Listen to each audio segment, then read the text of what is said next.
ஷோரூமுக்கு போய் அந்த மேனேஜரை மீட் பண்ணி இந்த மாதிரி வந்து இங்க இதுக்கு மேல நீங்க வேலைக்கு யாரை வச்சாலும் மராத்தி தெரிஞ்சவங்கள வேலைக்கு வைங்க, ஹிந்தி தெரிஞ்சவங்க வேலைக்கு வைக்காதீங்க, இது ஒரு பெரிய சென்சேஷனல் நியூஸா மாறதுக்கு வாய்ப்பு இருக்கு அப்படின்னு ஒரு வார்னிங் கொடுத்து ஒரு லெட்டர் கைப்படையில எழுதி கொடுத்துட்டு வந்திருக்காங்க. ना ना इकडे ना तुम्ही पहिले माझ्याशी बोला ना. कस्टमर आम्हाला एवढा टाइम नाहीये इकडे भेटो म्हणजे काय, एक तर मराठीत बोला तुम्ही. मराठी येत ना? मराठी येत ना? क्यों मराठी बोलूं मैं? मराठी येत ना? तुम मुझे बताओगे मुझे क्या बोलना है? महाराष्ट्रात आहे ना? क्यों? महाराष्ट्रात आहे ना? खरीद के रखा है? महाराष्ट्रात आहे खरीद के ना? रखा है महाराष्ट्रात राहता ना तुम्ही? तुमने खरीद के रखा है महाराष्ट्र. महाराष्ट्रात तुम्ही येत मग मराठी बोलायचं नाही. पागल कोणाला बोलता?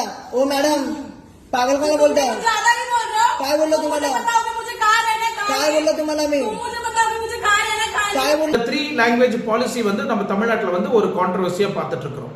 ஸோ அங்கேயும் இதே மாதிரி தான் இந்தி திணிப்பு வந்து தமிழ்நாட்டில் பிரச்சனையா வைக்கப்படுது. நான் அந்த டாபிக் அடுத்ததான் வரேன். ஏன்னா தமிழ்நாட்டுக்கும் கர்நாடக